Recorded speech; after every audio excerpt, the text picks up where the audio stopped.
Welcome back once again to my viewing several, to my little series I like to call Hands Up, Who Loves a Train Set? Me.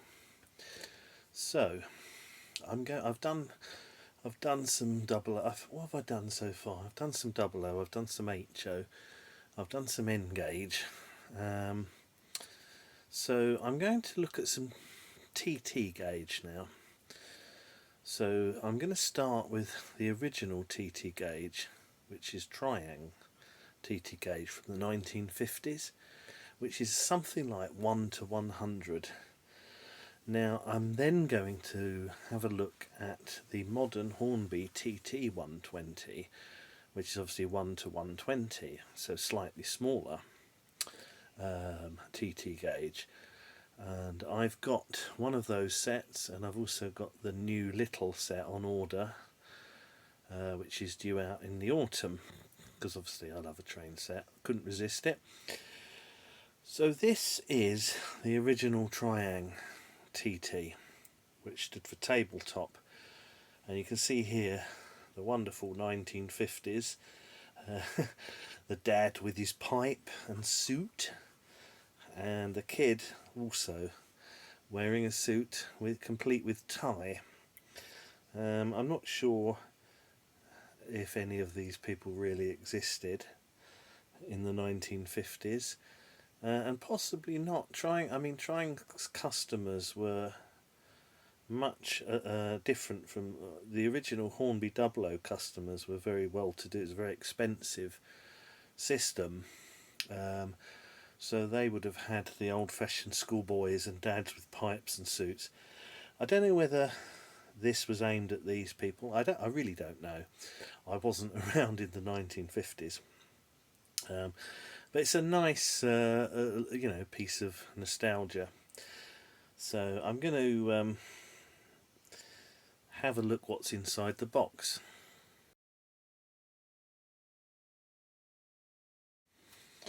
Right, typically with these sorts of sets, with Triang sets, you do get this kind of vial of oil.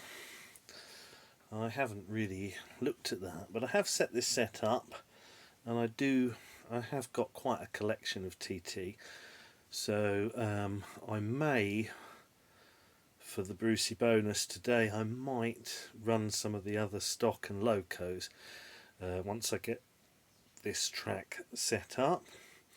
So you get this track. So this is the later track for TT.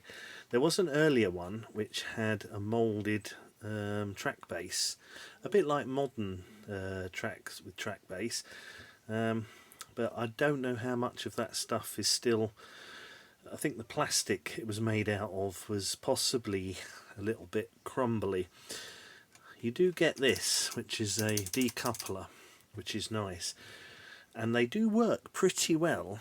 I've got a load of stuff with this. I bought points and all sorts, and it's a really good system in terms of for shunting. These decouplers work, and the points work pretty well. Obviously, you're not going to go really slowly over the points, but the wagons are still big enough. They're bigger than N, and they're bigger than TT 120, so you can shunt with them. So this one comes with an early BR logo Ginty 060 locomotive, loop of track, and some wagons. So you got a grain hopper, tanker, brake van, and what looks like a cattle van. So it's a nice little set, and I'm glad to say that Hornby have actually produced a new set that's going to be similar to this, which is going to have an 040 or I think it's an 040 and a couple of wagons and a small loop of track, so a good starter set.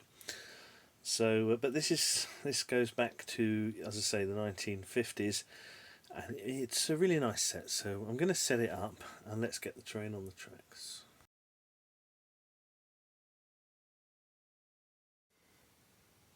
Right, here we are on the track. Just move that out of the way a bit. Yeah, so Guinness tonight rather than the lager of normal. So We're on the track. This is the loop that it came with in the set, absolutely as it came with. It's TT gauge, it fits on my desk. So we'll start her up. So this is a Triang Ginty. I don't know how, I'm sure some of you will know the HO Triang Ginty. It's a very famous locomotive. This is, you know, this locomotive is probably 70 years old, approximately, and it's running pretty well. It will go fairly slow. I should point out that in these old Triang sets, you didn't get a controller included in the set, so you had to provide one. I'm using my Gauge Master Combi because it's a great controller, but some of the older 90s Hornby ones work just as well. As you can see, that runs lovely for a little train set. We'll turn it up.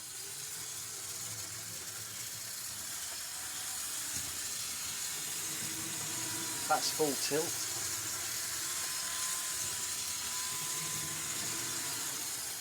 And we just turn it down again. Now, the thing about these Triang sets is I think they were brilliant, but they weren't successful at the time.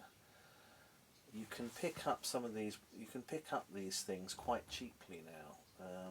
I had some years and years ago that a friend of mine gave me, but then I didn't have any track, and there was no track available. This is before the internet, and I sold them. And now, if you know, using the power of internet searching, you can find all this stuff. So I kind of thought, well, I'm going to see if I can get some, and if it's not too expensive. But it's not expensive because it's not that rare or sought after, even though they only made it for a short period of time. I'm going to see if I can demonstrate the automatic uncoupling, because as far as I remember, it works very well. So we'll try and leave the whole train behind this time. There you go.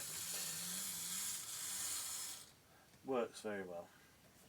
So I've got a lot of this stuff, and I'm hoping to build a shunting layout, because these automatic uncouplers actually work really well, and they're a lot of fun, these sets, given how old they are and how well they run.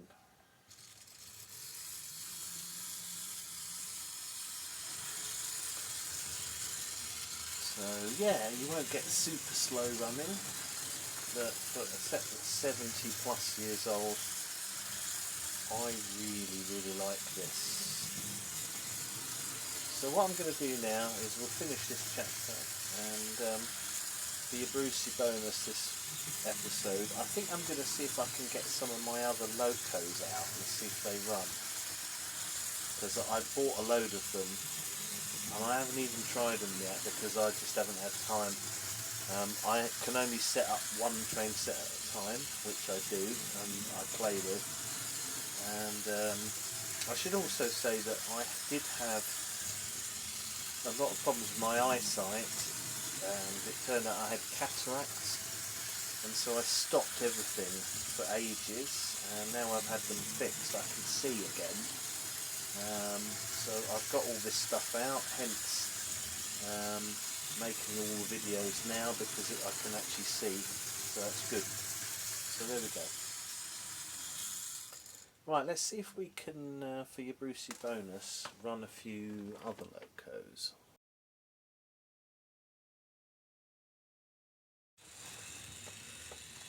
Right, your Brucie bonus, welcome. Welcome to your Brucie bonus. So look, we can see this is my 262 Prairie. I actually haven't run this until now. That's running alright. I've just noticed the front wheels are not on the track, so I'll stop it and right, this is my castle class, Windsor Castle. So big shout out to Elaine from Elaine's Trains, where I bought this. She has some good Triang and Hornby older stuff. So I bought this from her, and yeah, it's a good site, so you can check that one out if you want to, get some older bits and pieces. So that's really nice. I like that. I mean, I used to have the Merchant Navy class, which I did sell, but that was years ago, and I haven't got one of those now, so I need to get that again. But yeah, look at that. That's lovely. That's really lovely. Let's see what else I've got. I think I've got a diesel. Right, so I do have this diesel. I think they call it the A1A. It doesn't run too well, but that's to be expected. It was bought.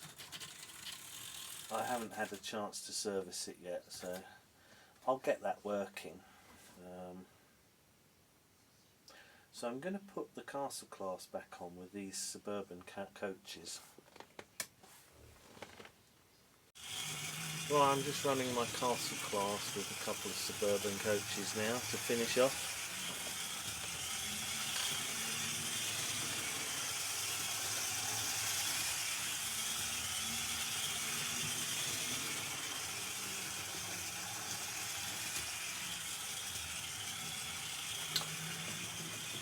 So, I'm going to do a video on TT120 next, but I wanted to do this one first because I think this original TT is fantastic, and it's slightly bigger. This is 60-70 years old, and look at it, it's fantastic. I'm going to have to service the diesel, but I think that's going to be easy enough. It was bought very cheaply, and I've not even tried to run any of it till tonight. The only thing I've run is the Ginty and the original set. I've got loads more track, I've got a bigger radius, I've got loads of points. And this track is like, it's like the Super 4, the Super 4 track, but smaller. It's quite coarse scale, but it works. It just works. There's a train set track. I've set this up on my desk. It's a bit slippy, but it works. I think my modern TT I'm going to struggle with a bit because I think it's going to move around, and it might have problems with staying clipped together under the weight of the trains going round. But I think this is really, really good. I'm really pleased with that Castle class actually. I think that's a fantastic little train. It's got a gloss finish, and I think this size is really, really, really nice. Especially because I've got limited space at the moment, so most of my train stuff has to be set up and put away again.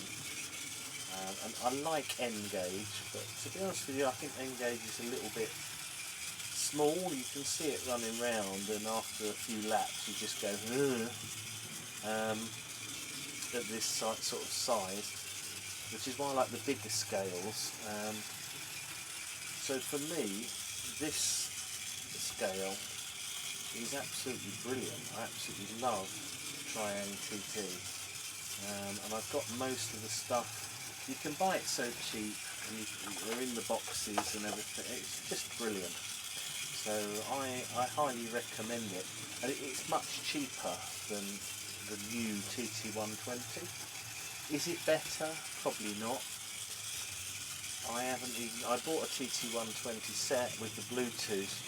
I haven't had it because I had my cataracts and everything. I never had a chance to try it, so I'm going to be setting that up later this week. and we'll have a look at that. That's got, I think that's got an A3 or an A4. I think it's an A4, and some coaches like this. They are much better detailed than this. But you know, this, I think this is a die-cast body. I'm not sure, but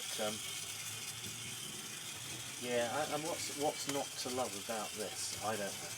Anyway, thank you for watching once again, viewing several, and we'll see you in the next one.